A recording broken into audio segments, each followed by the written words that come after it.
شروع اللہ کا نام لے کر جو بڑا مہربان نہایت رحم والا ہے۔ اور ہم نے ان کو پیشوا بنایا تھا،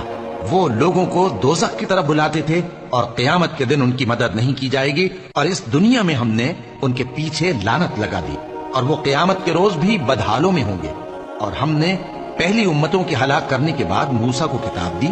جو لوگوں کے لیے بصیرت اور ہدایت اور رحمت ہے تاکہ وہ نصیحت حاصل کریں۔ اور جب ہم نے موسیٰ کی طرف حکم بھیجا تھا تو تم طور کی مغربی جانب نہیں تھے اور نہ اس واقعے کے دیکھنے والوں میں تھے، لیکن ہم نے موسیٰ کے بعد کئی امتوں کو پیدا کیا، پھر ان پر ایک لمبی مدت گزر گئی، اور نہ تم مدین والوں میں رہنے والے تھے کہ ان کو ہماری آیتیں پڑھ پڑھ کر سناتے تھے، اور ہاں ہم ہی تو پیغمبر بھیجنے والے تھے، اور نہ تم اس وقت جبکہ ہم نے موسیٰ کو آواز دی طور کے کنارے تھے، بلکہ تمہارا بھیجا جانا تمہارے پروردگار کی رحمت ہے تاکہ تم ان لوگوں کو جن کے پاس تم سے پہلے کوئی خبردار کرنے والا نہیں آیا خبردار کرو تاکہ وہ نصیحت حاصل کریں۔ اور اے پیغمبر،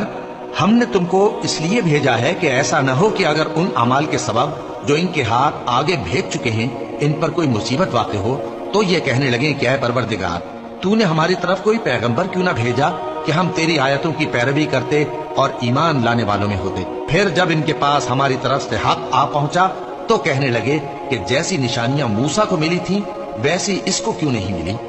کیا جو نشانیاں پہلے موسیٰ کو دی گئی تھیں انہوں نے ان سے کفر نہیں کیا؟ کہنے لگے کہ دونوں جادوگر ہیں ایک دوسرے کے موافق، اور بولے کہ ہم سب سے منکر ہیں۔ کہہ دو کہ اگر سچے ہو تو تم اللہ کے پاس سے کوئی اور کتاب لے آؤ جو ان دونوں کتابوں سے بڑھ کر ہدایت کرنے والی ہو تاکہ میں بھی اسی کی پیروی کروں۔ پھر اگر یہ تمہاری بات قبول نہ کریں تو جان لو کہ یہ صرف اپنی خواہشوں کی پیروی کرتے ہیں، اور اس سے زیادہ کون گمراہ ہوگا جو اللہ کی ہدایت کو چھوڑ کر اپنی خواہش کے پیچھے چلے؟ بے شک اللہ ظالم لوگوں کو ہدایت نہیں دیتا۔